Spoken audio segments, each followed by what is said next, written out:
দর্শক, সংবাদ সংযোগের শুরুতেই আমরা জাতীয় ঈদগাহের প্রথম যে আমাদের প্রস্তুতি দেখে নিচ্ছিলাম, সেখানে আমাদের সহকর্মীরা রয়েছেন। সহকর্মী জেমসন মাহবুবের সাথে আমরা এই মুহূর্তে যুক্ত হব, সেখানকার সবশেষ পরিস্থিতি জেনে নেব আবারও। জেমসন, আপনি বলছিলেন যে আপনি ঈদগাহের বাইরে অবস্থান করছেন এবং সেখানে তখনই মানুষের সমাগম হয়েছিল। এখন আস্তে আস্তে সময় গড়াচ্ছে, আর আরো বেশি মানুষের সমাগম দেখছেন কিনা? ৩৫,০০০ মানুষের নামাজের জন্য প্রস্তুত করা হয়েছে এবার ঈদগাহ। কেমন সমাগম হয়েছে ইতিমধ্যে?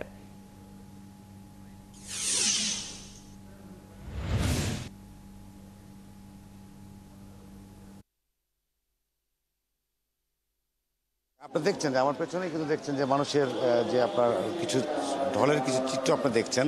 সকাল থেকে কিন্তু আপনাদের এই রাস্তাটা কিন্তু মোটামুটি ফাঁকা ছিল, এবং আমরা এখন দেখছি যে মানুষের সংখ্যা যত সময় খুব কাছাকাছি চলে আসছে প্রধান জামাতের, ততই কিন্তু মানুষের সংখ্যা কিন্তু বাড়ছে, এবং নারীর সংখ্যাও কিন্তু একই সাথে বাড়ছে। কারণ আমি ঠিক যে জায়গায় দাঁড়িয়ে রয়েছি তার পাশেই কিন্তু এখানে বাঁ পাশে নারীদের জন্য যে সংরক্ষিত জায়গাটি রয়েছে সেই জায়গায় নারীরা সেখানে যাচ্ছে।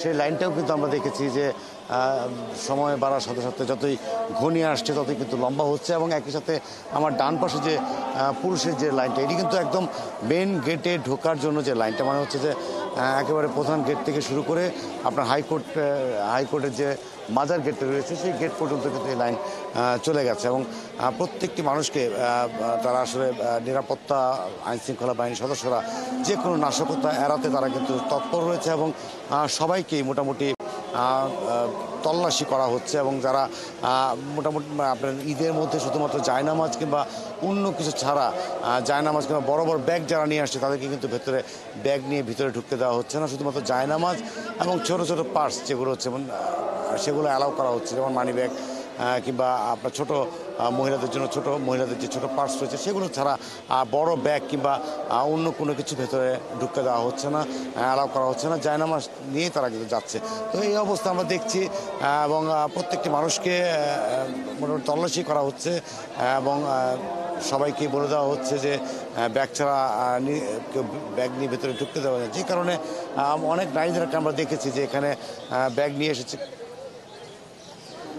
তো সেখানে আপনার তারা ব্যাগ রাখার আসলে সেরকম ব্যবস্থাপনা নেই। এই কারণে অনেকে একটু ক্ষোভ প্রকাশ করেছে। কিন্তু আসলে ঈদগাহ জামাতে যদি আপনার এত জায়গার সংকলনও কিন্তু একটা জায়গা করাটা এটা একটা বিষয়। তারপরেও আইনশৃঙ্খলা বাহিনী এখানে যারা রয়েছেন তারা আন্তরিক, এবং তারা চেষ্টা করছেন তারা যেন নির্বিঘ্নে, সবাই যেন নির্বিঘ্নে এবং আনন্দের মাঝে তারা যেন ঈদের জামাত আদায় করতে পারে, সেই জন্যই তারা সর্বাত্মক চেষ্টা চালিয়ে যাচ্ছে। এবং আমরা কিছু কথা বলেছি এখানে আসা অনেকের সাথে আমরা কথা বলেছি, তারা খুব খুশি, এবং তারা বলছেন যে এই যে নতুন বাংলাদেশের যে আজকে একটা ঈদের দিন, এই ঈদের দিন থেকেই শুরু হোক যে নতুন বাংলাদেশের একটা যাত্রা, এবং যে এই যে সৌহার্দ্য এবং ভ্রাতৃত্ব সবার মধ্যে যে বিরাজ করছে আজকের ঈদের দিনে। আপনি জানেন যে ঈদের পরে, নামাজের পরে সবাই কিন্তু একে অন্যের সাথে হাত মেলাবে, কাছে টানবে, কোলাকুলি করবে,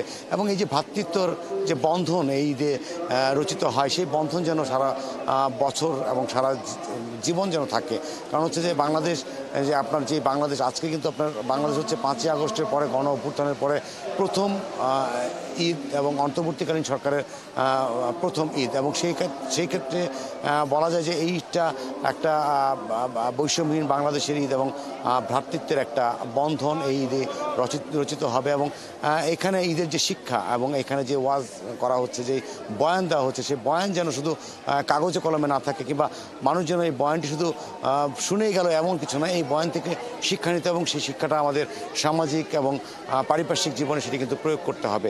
সেটি কিন্তু সাধারণ মানুষ বলছে। এবং ঈদে তাদের যে একই কথা, যে ভ্রাতৃত্বের বন্ধন, যে ভ্রাতৃত্ব এবং ঐক্যের যে সুর এই ঈদগাহ ময়দানে, যে কারণে সবাই একে অন্যের সাথে হাত মেলাচ্ছে, হ্যান্ডশেক করছে কিংবা কোলাকুলি করছে, সেই ঐক্যের ভ্রাতৃত্বের বন্ধন যেন সারা জীবন থাকে সেই কামনাই কিন্তু করছে। এবং সবাই দেশ জাতি এবং সবার জন্য, সবার মঙ্গলের জন্য দোয়া করতে এখানে আসছে। আমরা যদি কিছু কথা বলি, একটু মানুষের সাথে কথা বলি, সাধারণ মানুষের কাছে, যে এই যে ভাই রমজানের 1 মাস পর আজকে ঈদের দিন জাতীয় ঈদগাহ ময়দানে নামাজ পড়তে আসছিলেন, সব কিছু মিলিয়ে সিস্টেম, আপনার পরিস্থিতি, সব কিছু মিলিয়ে আপনার মন্তব্য কী? বিসমিল্লাহির রহমানির রহিম। অনেক সাধনার দিন ছিল 1 মাস রোজা রমজান।